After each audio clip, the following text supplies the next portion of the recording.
ব্যাপার? কি হয়েছে? কি হয়েছে মানে? এই বাড়িতে কি খাবার দাবার নাই? আমার মা কেন শুকনা রুটি খাচ্ছে বলো? শুকনা রুটি খাবো না তো কি খাইবো? আমাকে ঘরে যা আছে তাই তো খাইতে দিমু। আমার বাবা তো লাখ লাখ টাকা কামাই করে না যে তোমার মায়ের গরুর মাংস দিয়ে ভাত খাওয়ামু। চুপ, ছোট মুখে না তো বড় কথা মানে না। ভাইজান এসব কি? হ্যাঁ, তুমি মাকে শুকনা রুটি খেতে দিয়েছো? চুপ কর।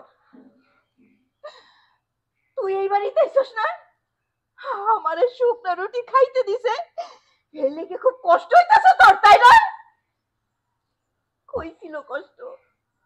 কই ছিল এতদিন তোর কষ্ট? মা চুপ করো তুমি। তুই কইলি না মারে শুকনো রুটি কেন খেতে দিছি? আমি তো এক মুঠ ডাইল ভাতুলো দিই। কেন দিই জানিস? 10 মাস 10 দিন আমাকে দুই ভাই বোন রে পেটে দেখছিল, অনেক কষ্ট করে লালন পালন করে বড় করছে।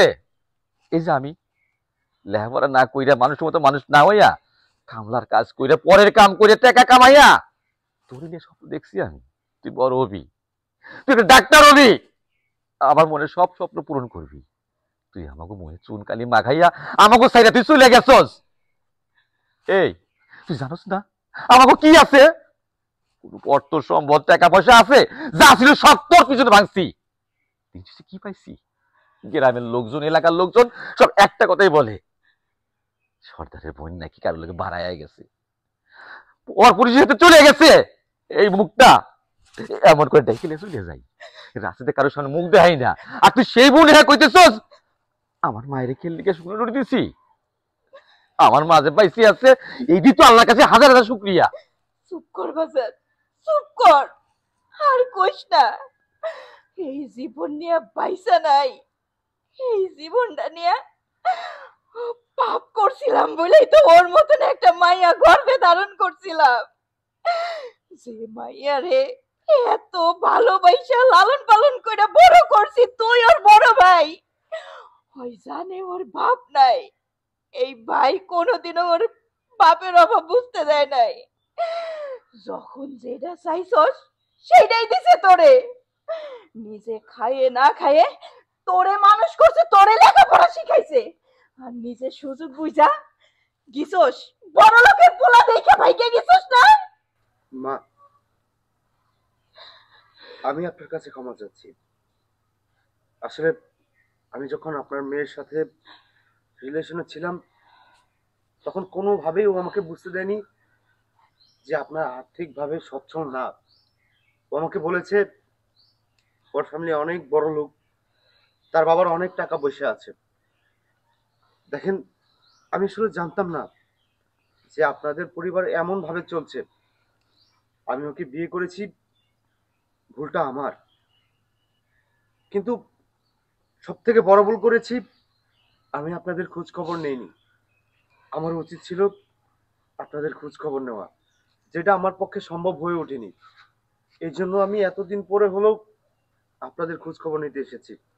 মা, আমি 8-10টা ছেলের মতো না। আমি ওকে অনেকবার জিজ্ঞেস করেছি আপনাদের কথা, ও আমাকে বলতে চায়নি। শেষে অনেক জোরাজুরি করে ওর কাছ থেকে জানতে পেরেছি, তাই আপনাদের কাছে ছুটে এসেছি। আমাকে ফিরিয়ে দিবেন না। দেখেন, আমি চাই আমি আপনাদের সাথে থাকি, আপনারা আমার সাথে থাকুন। আপনাদের এই খারাপ অবস্থা আর থাকবে না। আমি আপনাদেরকে কথা দিচ্ছি, আমি ভাইয়াকে একটা কাজের ব্যবস্থা করে দিব। আপনারা আমার সাথে চলুন। মা দেখো, জানি ভুল করেছি, ক্ষমা তো চাচ্ছি। আমি তো তোমারই মেয়ে, তুমি কি আমার উপর রাগ করে থাকতে পারবে বলো? ভাইজান তুমি আমাকে মাফ করে দাও। আমি জানি অনেক অন্যায় করেছি, আমার জন্য তোমরা সবকিছু শেষ করে দিয়েছো। আমি চাই না তোমরা আর কষ্ট করো, ওর ভবিষ্যৎ নষ্ট হয়ে যাবে। ভাইজান চুপ কর। মাপ তোরে আমি ওই দিনই করে দিছি, যেদিন তোর কপালটা লইয়া আমার কপালে লাথি মেরা চলে গেছস। ওই দিন থেকে আমি মন থেকে আল্লাহর কাছে কইছি, যার লাগে এত কিছু করছি এই আমার পর করে দিছে।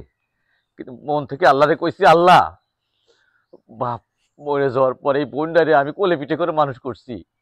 যে বোন আমার মুখে চুনকালি মাখায় চলে গেছে, যত কষ্ট আছে তার জীবনে সব কষ্ট আমারে দিও, এরে দিও না। আমি ভুলে গেছি। ছোট ভাই, তুমি কইছো না আমাকে লিয়া তুমি শহর বাড়িতে যাইবা, একসাথে থাকবা। আমার বোন সব ভুল করলেও আমার মনে হয় একটা ভুল করে নাই, মানুষ চিনতে ভুল করে নাই। তুমি আসলে একটু ভালো মানুষ। তোমার কাছে আমার একটা অনুরোধ, যারে আমি কোনোদিন কষ্ট দিই নেই তারে তুমি কষ্ট দিও না। আমার আর কিছু লাগবো না। আমার বাবার এই ভাঙা বাড়িতে আমি আমার মায়ের কাটাই দেবো। তুমি শুধু আমার বোনটারে দেখে রাখিও। ভাইজান, আমি আপনার কথা রাখার চেষ্টা করব। তবে হ্যাঁ, আমি আপনাদেরকে সাহায্য করার চেষ্টা করব। যদি আপনি আপনার ভাই হিসেবে, আমার মা আমার ছেলে হিসেবে যদি আমার কাছ থেকে একটু সাহায্য নেয়। ভাইজান, আপনি না করবেন না, আমি আপনাকে একটা বিজনেস ধরিয়ে দেওয়ার চেষ্টা করব। আচ্ছা ঠিক আছে।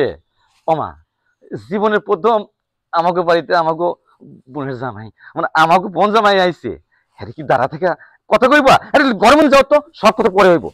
জামা তুই নিয়ে আয়, আমি বাজারে যেতেছি। যা